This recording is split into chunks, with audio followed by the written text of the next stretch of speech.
Transform all your company's milestones, big or small, into impact with Impact Hero.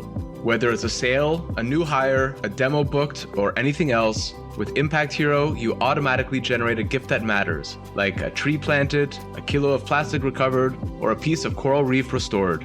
Join the hundreds of companies that are already boosting sales and retention while making an impact. Go to impacthero.com/podcast now to get 10% off.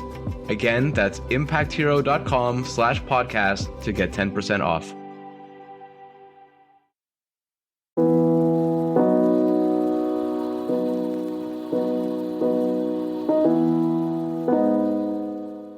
Hi, and thanks for tuning in to the very first episode of another Climate Tech podcast. My name's Ryan Grant Little, and I've worked as an impact and climate tech founder, investor, and advisor for the last 20 years. That's why every day I have the good fortune to talk to the people doing the heavy lifting in the fight for climate change. The entrepreneurs, investors, activists, artists, academics, and legislators doing everything they can to save us from ourselves. I made this podcast to share their stories with you. All you need to bring to it is curiosity. If you're looking for polished and highly produced content, then you're definitely in the wrong place. But if you want to hear real conversations with the unsung heroes tackling humanity's biggest existential threat, then I'd really suggest you stick around. In this first conversation, I spoke with Josef Mouris, whose startup Electron aims to make air travel both zero carbon and on demand through their electric 5-seater airplane, the Electron 5. I hope to hitch a ride in one of these someday and love their vision for the future of air travel. I reached Josef at home in Southampton, England. Josef, welcome to the podcast. Great to have you here. Ryan, fantastic to see you again. And thanks for having me. A lot of the entrepreneurs that I talk to have some kind of business background. Some of them have, especially in like alternate proteins or climate tech science backgrounds. You have a really interesting background, and that actually fits quite well with what you do. You were a commercial pilot for 15 years, and now you set out to, really radically transform aviation. Can you take us back to kind of, was it on a long haul flight you were sitting there and thinking this has got to change, or take us back a while and kind of what was the aha moment where you had the idea for Electron? Wow, Ryan. Yeah, it's a long story. It's in my blood effectively. So in a way, there's so many things coming together. I started studying industrial product design in the Netherlands before I decided to become an airline pilot. Flying runs in the family through my mother. I went for my first gliding flight when I was only, 6 years old or something. And then I flew my first solo flight when I was 15. So, I wasn't even allowed to drive a car, but there I was flying an airplane, which was crazy. But then, I didn't really know where I was going to end up with industrial product design. It's like a combination of design and technical side of things, engineering. And I didn't feel comfortable designing or interested to design the next brown electric toothbrush or a windshield wiper for an Audi. And aerospace also seemed very same and not much going on there.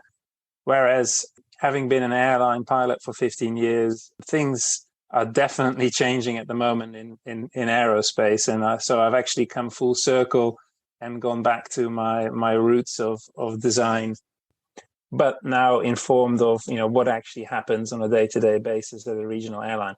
So the downside of podcasts is that people can't see what I'm looking at right now, which is a rendering of your beautiful electric aircraft. And I'll put a link to that in the show notes. So it's a 5-seater. It's all glass. It's lots and lots of glass. It's got propellers in the back of the wings. It's really beautiful. And it's got a range of 750 kilometers, which is about 500 miles. Payload of 500 kilograms, which is about 1,000 pounds, and it's quiet. So as most electric things are, so you can fly it at night and not worry about these kind of restrictions. So tell me about this. Is this a prototype? Is this a rendering? Is it sitting somewhere? If not, when will it be? Tell me all about this beautiful thing, which is definitely miles ahead of a brawn toothbrush or a windshield wiper. Yeah. So for sure. So this is renderings. It's all conceptual, although there are people in our team that have worked on several real aircraft. over the years, but we are very much at the early days of this. And to be fair, even like 750 kilometers or 500 miles and 500 kilograms doesn't really mean that much to people until you kind of put it into context of what that means. And that basically means that you could fly on your own or with your wife or with a business colleague and the kids or a group of 4 people from places like Amsterdam to London or to Paris, right? So these are the short distance trips that we do quite frequently right now, but you're just used to doing it with 180 other people in the aircraft. So it starts small. It's like a private jet, and effectively what we're doing is we are making private jet flying affordable at business class ticket prices, and also making it zero emissions. We know that every time we get on an EasyJet flight going from London to Amsterdam, or in the US, the Southwest flight to Vegas or something like that, that we're being very bad climate citizens. What does it mean? What does a future of electric or emission-free aviation look like? Can you set the scene a little bit about what the aviation industry means right now in terms of climate change or emissions? Sure. So as a whole of the all emissions, aviation is only doing about 2 or 3% of all emissions that we produce. But where other sectors are looking at curbing their emissions, aviation is on this massive, long historic growth path of around 4.5% a year, despite all the improvements in the efficiency in the aircraft. The market's just growing so fast that the emissions are going up. And so we could actually see that aerospace aviation could be responsible for up to around 20% of all the emissions by 2050, because it's a very hard thing to decarbonize. And that means that there's no really one silver bullet, and we need to look at all the different solutions that are out there and pragmatically employ them. And that means for short haul, it's more than likely going to be battery electric. It's cheaper, it's actually zero emissions. And the long haul is going to be more difficult. That's going to be SAF, sustainable aviation fuels, maybe hydrogen, but it's much more expensive to do that. So it's not really that economically interesting to do. But let's start with the low-hanging fruit. And you talk about a family flying from place to place. You're both an aviation company and you're planning to be like an air taxi company as well, which feels to me like kind of 2 different business models. Uber doesn't make cars and Toyota doesn't, run a taxi service. How do you imagine that working, and why the choice for vertical integration? Yeah, it's an interesting one. So actually, initially, we really wanted to buy the electric aircraft. Nobody really wants to do manufacturing unless if you can avoid it, great. But it's hard. It's capital intensive. It's also hard to raise money for. But having looked around, we just couldn't really find any suitable aircraft. There is a lot of projects out there, particularly in the vertical takeoff and landing space. But when it comes to pure battery electric aircraft, there's really not that many projects out there, and they're not necessarily also that far along. So if you really want to do this service, then you're going to have to become an aircraft manufacturer almost. And then on the one hand, it seems like a massive downside to have to do that. On the other side, it actually means that when we do launch the service and are ready to scale, because it's probably going to become popular, and it is very comfortable. But Uber is already, allowing people to book flights, for instance, on their app, so that you can streamline this journey, and you can actually then in the future offer a door-to-door zero emissions travel, electric car to the airport, get on an electric plane. On the other end, again, you get into an electric car to your final destination. Writing that app or white labeling that isn't the difficult part. Everybody can do that. It's making the aircraft. And so when we're finally ready to scale and it's going to become popular, we need to start producing these aircraft in higher numbers than we've ever seen before. And that's where then actually, because we're not just one customer out of 10 customers trying to buy aircraft from one manufacturer, we can actually become our own biggest asset in a way that we can throw all of our production capacity into our own operations. And that would be the power of that vertical integration that you mentioned. And does that mean also that, so once you have these on the market, I could log into my Uber app and book a flight potentially on an Electron airplane? That's right. Yeah. So in the future, you'll probably, whatever app you use, I mean, Google gives you various options that you can use to travel with. You can go by train, by public transport, by car, flights. I'm not sure if they're on there. I think they are as well. But that doesn't really tell you what the carbon impact necessarily is of that trip. All that stuff is going to come. And so whether or not Electron or whatever it will be called by then will appear on your Google Maps, or whether or not it will run through Uber or another booking app, effectively you will be able to book your journey from door to door, and part of that journey will be operated by Electron. Whether or not we will just do the aircraft operating bit, or whether or not there will be a bit more to it, it's too early to tell. And I can imagine that for business travelers, a lot of companies are, whether through a voluntary approach or a mandated approach, are starting to reduce their carbon footprint and have net zero goals and that type of thing. This could really contribute to their footprint as well. So, maybe even more attractive to the business traveler initially than to the private traveler. Yeah. So we realized quite early on that the early adopters of this will actually be business travelers, because right now a lot of them are told to travel by car or by train, are wasting a lot of time, and it's actually quite valuable time for them. So they can afford to pay a little bit more to use the service to gain back that time. And actually, when we looked at the data of various companies and where they're traveling and how much they're spending on their travel, it turns out that, yes, if it's one of them traveling, it's going to be more expensive to get on a private electric plane. If it's two of them, it's actually only about 15 to 20% more expensive than what they used to pay. And if it's three or four, it's actually cheaper than what they used to pay. But now they can travel again. As I said, they can actually avoid an extra night in a hotel. They can be back the same day. So in a way, it's potentially already cheaper for them to do it if it's just two of them traveling on our service. Okay, so that's really interesting. I mean, you obviously know the numbers or the projected numbers pretty well. So it is, from a cost competitive perspective, as long as you've got a few more bodies in that plane, then it's going to be competitive to taking other forms of transport or putting three people on. Yeah. So our goal is basically to make private flying as affordable as business class tickets straight away. And eventually we want to get it all the way down to, when we scale out, to get it down to economy class tickets. Against the backdrop of the airline industry, I mean, right now, most airlines pay hardly any tax on the fuel that they stick into the aircraft. They hardly have to pay for the emissions. That's changing, both on the fuel tax, but also on the emissions as of the end of this year, unless it gets delayed again.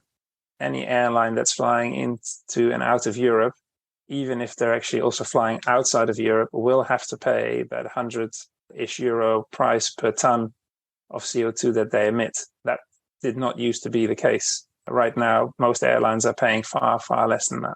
You mentioned that it's not the easiest thing to fund. There's a lot of hardware involved here. There's a lot of R&D. It's harder than making the app, that might control this type of thing from a funding standpoint. Who is interested in funding this type of thing? Is it VCs? Is it big kind of like? It's not only that. We're also in this financial situation at the moment, backdrop, where everybody's expecting a recession. So you see that all the investments being made over the last year or so, 80-90% are follow-on investments, which makes it really hard for a startup like us to gain momentum. So our early investors are actually individuals, a kind of angels, but they're angels with a sizable bank account, because we do have relatively large ticket sizes, because we need so much money to get an aircraft to certification.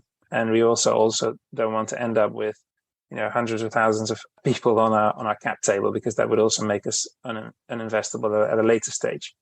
But saying that, we also have interest from some strategic partners, including a customer cargo logistics company that's going to be wanting to, or is securing capacity on our aircraft on the network as it builds out. And then we also have other strategic investors expressing an interest at this point that are interested for other reasons. I can't really go into that too deeply right now. Yeah, I'd be curious to know what strategic. I mean, strategic could mean lots of things in this sense, but I recognize that that's probably hits a little too close to home at the moment. So I'll leave that aside. But the market is growing quite a bit. So McKinsey says that regional air mobility right now is about $5 billion, but 2035 could be as much as 100 billion. So that, that is going to attract investors. That's kind of the market that you're looking to dig into. What kind of role do you see yourself, take that 12 years away? What kind of role would you like to see Electron playing at that time? Yeah, sure. I mean, what's interesting from that report is that it also highlights where these travelers are coming from, what modes of travel is it displacing, right? And it's very interesting that, it's a massive growth, right, from 5 billion to over 100 billion in 12 years' time. But what's interesting is that around a quarter is replacement of existing air travel. About 50% of that is actually replacing car journeys and rail journeys. And then another quarter-ish is totally new journeys that people wouldn't ordinarily have done before, but because the service is available, they would. And so this actually allows the travel industry, to grow without growing its emissions, because it's a zero emissions mode of transport, right? But not only that, the air replacing of rail and road trips is also very interesting, because we utilize the vehicles very much more than your average car that sits around for 95% of the time. It only drives, say, 250,000 kilometers in its 15-year life, compared to an aircraft that will do more than 10 million kilometers over that same period, with also usually more passengers on board. So actually, you're making a lot more use of your hardware. You hardly need any infrastructure, because you don't need roads or rail. And there's a lot of carbon that comes into play when you actually look at those Scope 3 emissions of building that infrastructure. So that's really good. And the kind of market size that's developing there, I think it's still, very much unknown. But because we are setting ourselves up for actually being able to scale and also do really that on-demand type model, connecting all these smaller airports that are now vastly underused, we could be in a similar situation as Tesla is right now, where we basically, occupy 20% of that market worldwide. Scope 3 emissions being the supply chain emissions. So there are thousands of regional airports. I was interested to see that the McKinsey study is really about regional air mobility, and there are thousands of regional airports around the world.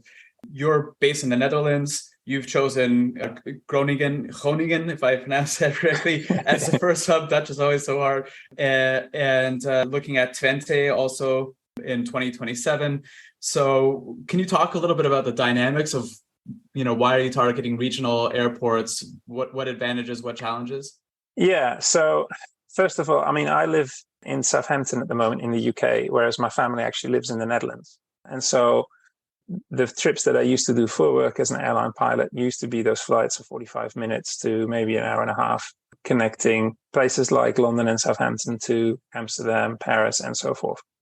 And there's been this massive hype recently about eVTOLs and what's called urban air mobility, but they will actually, in the end, only really get you from London Airport to the center of London, or Amsterdam Schiphol Airport to the center of Amsterdam, if there's somewhere to land there. They do not have the range to fly between London and Amsterdam. And right now, I have the choice of flying once a day from Southampton Airport to Amsterdam, from Southampton to Amsterdam. Or if I want to fly at a different time, I have to first drive to Gatwick or Heathrow, which is an hour and a half down the road. And I still end up in Amsterdam. That's actually not where I need to go in the Netherlands at all. There's a perfectly good airport 15 minutes down the road from where my parents live, where I actually want to go. And so when you then actually look at the operating costs of what some of those eVTOL players like Lydian, for instance, are predicting in terms of their operating cost, well, a large chunk of that is actually to build out that that infrastructure. All those vertiports, as they're called, they're going to cost a lot of money to actually roll out.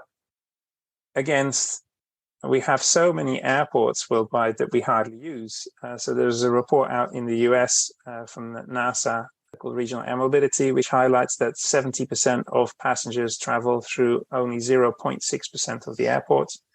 There's another similar statistic in Europe where it's actually around 88%, which is just mental, So we have like 2,700 airports in Europe, but we're only using around 500 of them or so. The rest of them are actually costing the government, typically the councils, money to keep them open.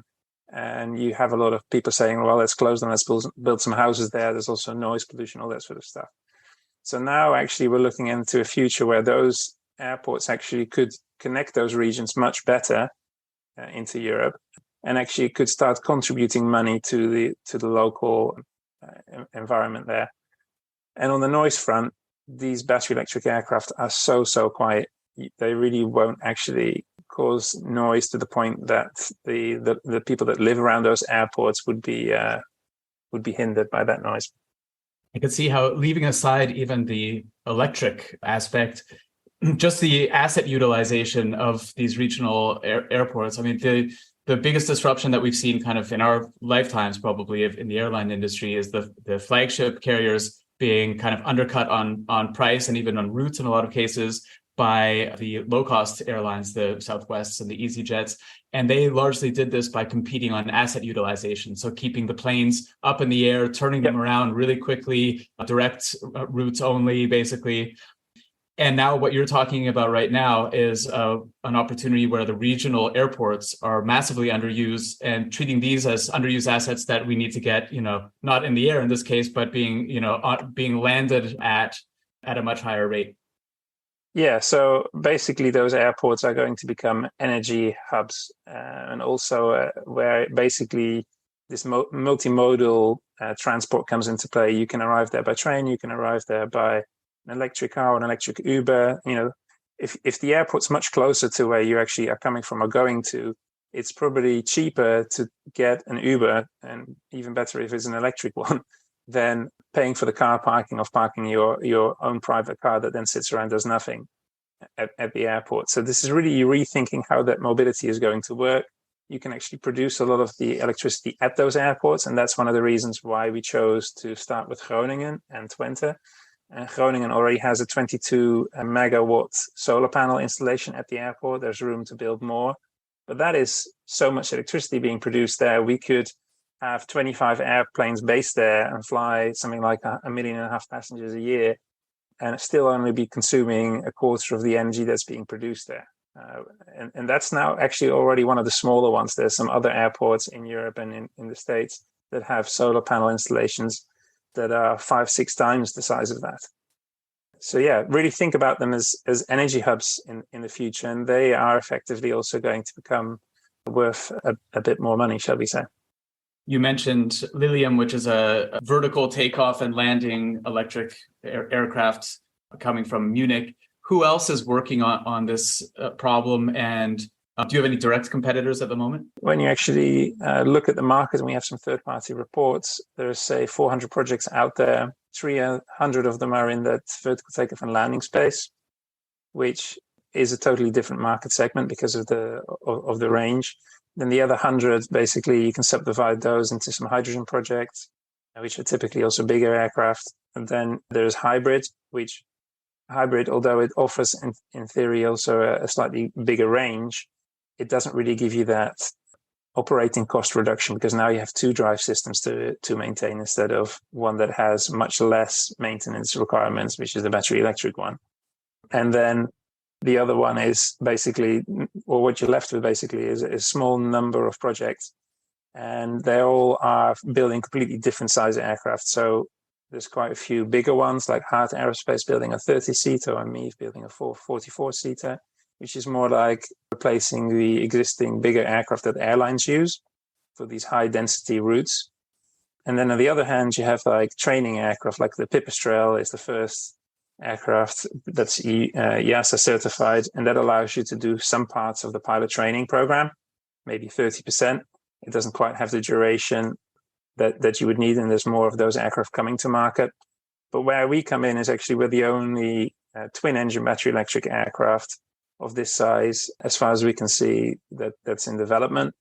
And that allows us actually also to target that market of the second stage of pilot training, the bit that you do before you join an airline, where you need to do your multi-engine rating and your instrument rating.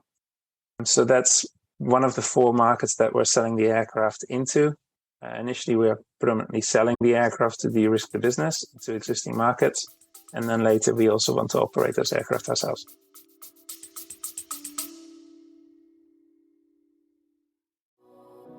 I work with a lot of companies who plan to open up shop in or expand across Europe.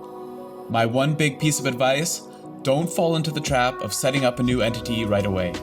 Instead, talk to my friends at Paracar, who can help you get up and running without all the costs, not to mention the legal and HR hassle.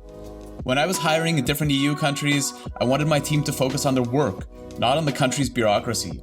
After interviewing a half dozen international expansion firms, I chose Paracar because they were by far the most knowledgeable and they're great people. Whether you're a large multinational looking to expand abroad, a small business looking for the right talent, or a contractor, they'll sort it out. Book a free, no-obligation consultation right now at paracar.eu/climate. That's PARAKAR.eu/climate.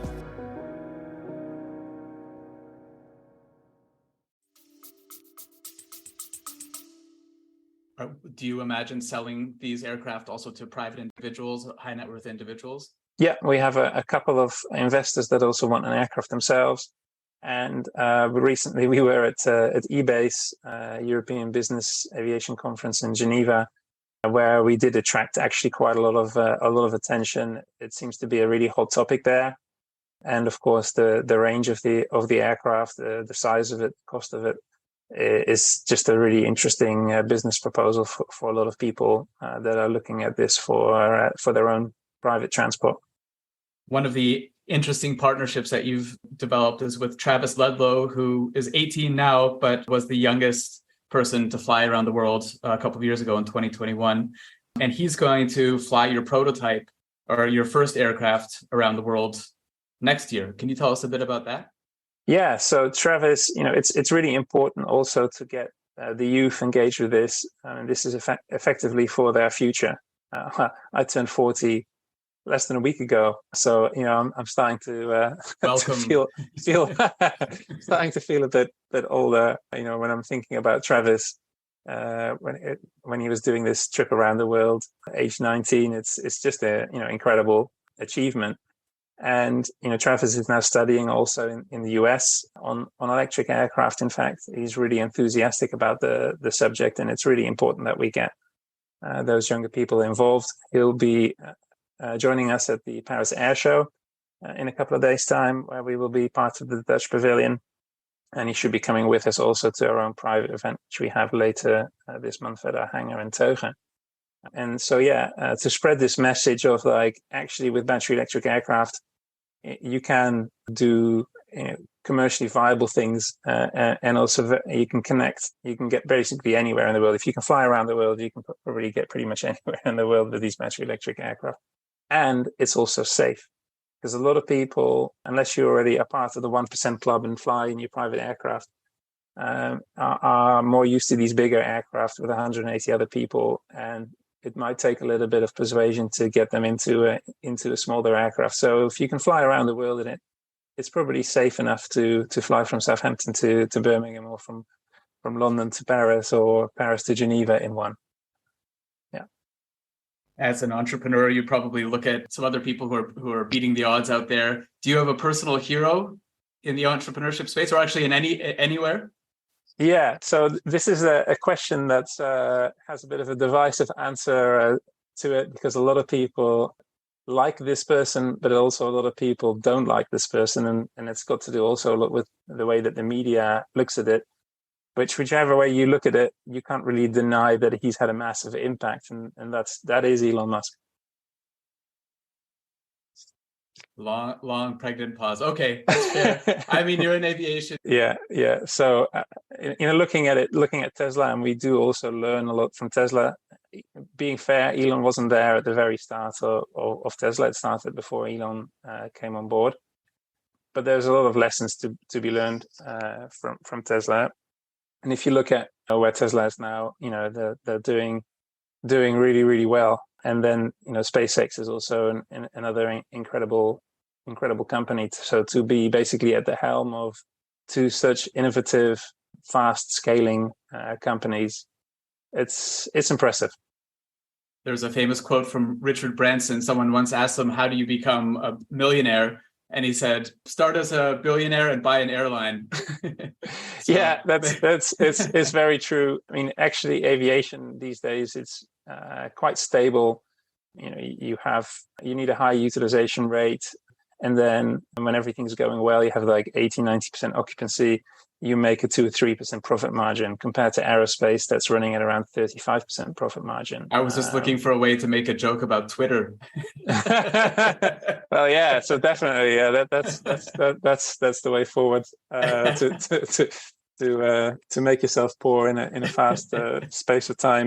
Aerospace combined with electric mobility, that's, you can probably take a few lessons from that for Electron. Yeah, you need a clear mission statement. You need people to really align with that mission and make it clear to people out there, communicate clearly what that mission is, that vision is. And then it's really amazing, actually, the amount of support that you can get. And I found this out just at the height of COVID, just before I actually started Electron. My wife works in the NHS and the hospital in the UK, and they were desperately short of PPE, face shields. And I started 3D printing those face shields for her. I got it approved within a week, or she got it approved within a week in the hospital, because they were basically so short. They had 2 of these face masks, and they were dunking it in a bucket of chlorine solution and sticking it straight back onto the next person's head with like 8 people on the ward. So it was mental. And I actually ended up with 25 guys 3D printing these face shields.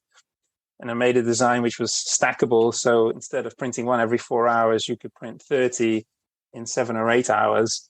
And we think that this design was made more than 100,000 times worldwide.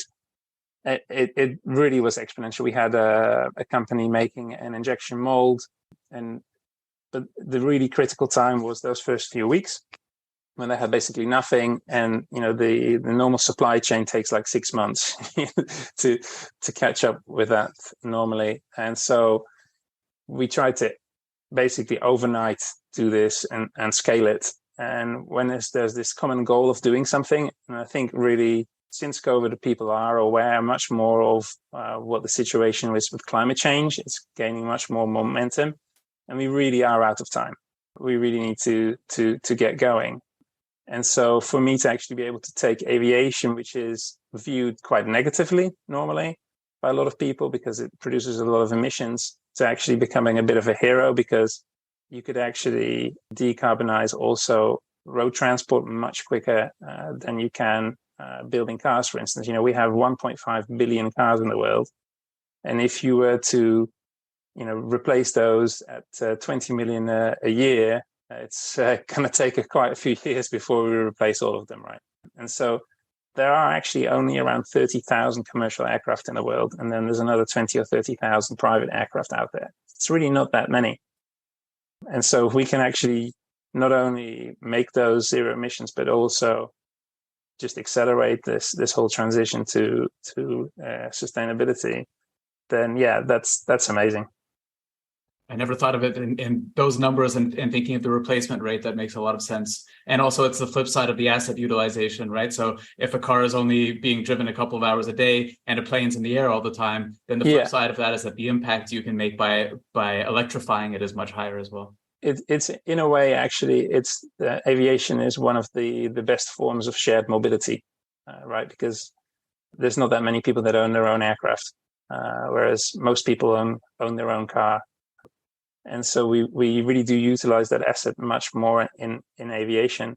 And if you look at the impact of one of our size aircraft, which is only a small aircraft compared to electric cars or cars in general, basically one of our aircraft replaces more than 40 cars.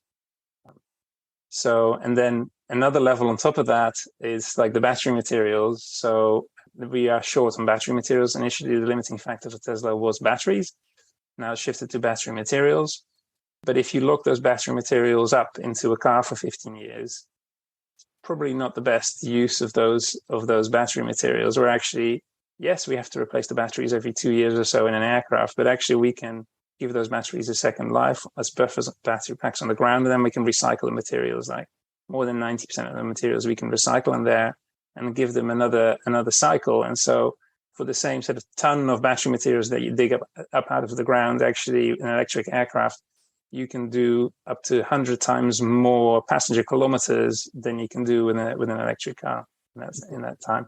All climate opportunity cost at play. Interesting. Yeah. In case people want to get in touch with you, I've put your LinkedIn in the show notes. Josef, thank you so much for being here. Again, Ryan, thanks very much for having me.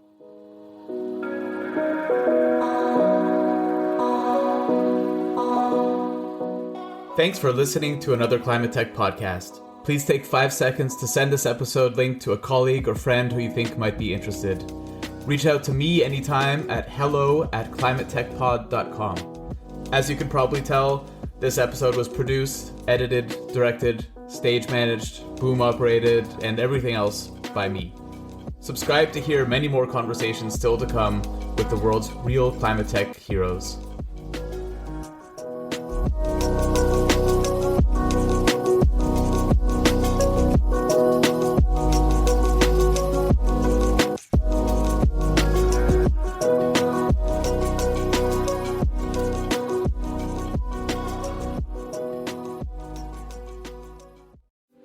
This episode is supported by Grizzle, B2B content to create and capture demand. I first met Grizzle's founder, Tom Watley, 5 years ago at a conference in Dublin. I was so impressed that I signed a deal with him to do all my software company's content that same evening at the pub. Remember that, Tom? Kinda. And they're still doing it 2 years after we sold the company because the new owners love Grizzle as much as I do. If you sell B2B, book 30 minutes in Tom's calendar at grizzle.io/climate.